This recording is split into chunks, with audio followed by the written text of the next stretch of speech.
দুটি বাহু পরস্পর সমান, মানে একটা ত্রিভুজের তিনটা বাহু থাকবে, কিন্তু এখানে আমাদের কি বলা হচ্ছে যে এই ত্রিভুজের মধ্যে দুটি বাহু পরস্পর সমান থাকবে, আরেকটা বাহু সমান থাকবে না। তাহলে এখানে আমরা এবিসি একটা ত্রিভুজ, যেখানে এবি এবং এসি এই দুটি বাহু পরস্পর সমান। তাহলে যে ত্রিভুজে দুটি বাহু পরস্পর সমান তাকে সমদ্বিবাহু ত্রিভুজ বলে। সমদ্বি ত্রিভুজের নাম কি? দুই। অর্থাৎ যে ত্রিভুজে দুইটি বাহু পরস্পর সমান তাকে সমদ্বিবাহু ত্রিভুজ বলে।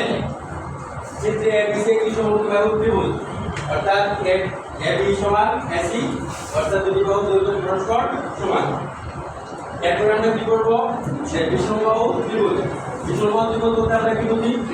যে ত্রিভুজে তিনটি বাহু অসমান তাকে সমবাহু ত্রিভুজ বলে। আমরা জানি যে একটা ত্রিভুজে কয়টা বাহু থাকে? তিনটা। এখানে একটা ত্রিভুজের মধ্যে তিনটা বাহু কি রকম? কোন বাহু কোনটা পরস্পর সমান নয়। ক্ষেত্রে এবিসি বিষমবাহু ত্রিভুজ, এর এবি এবং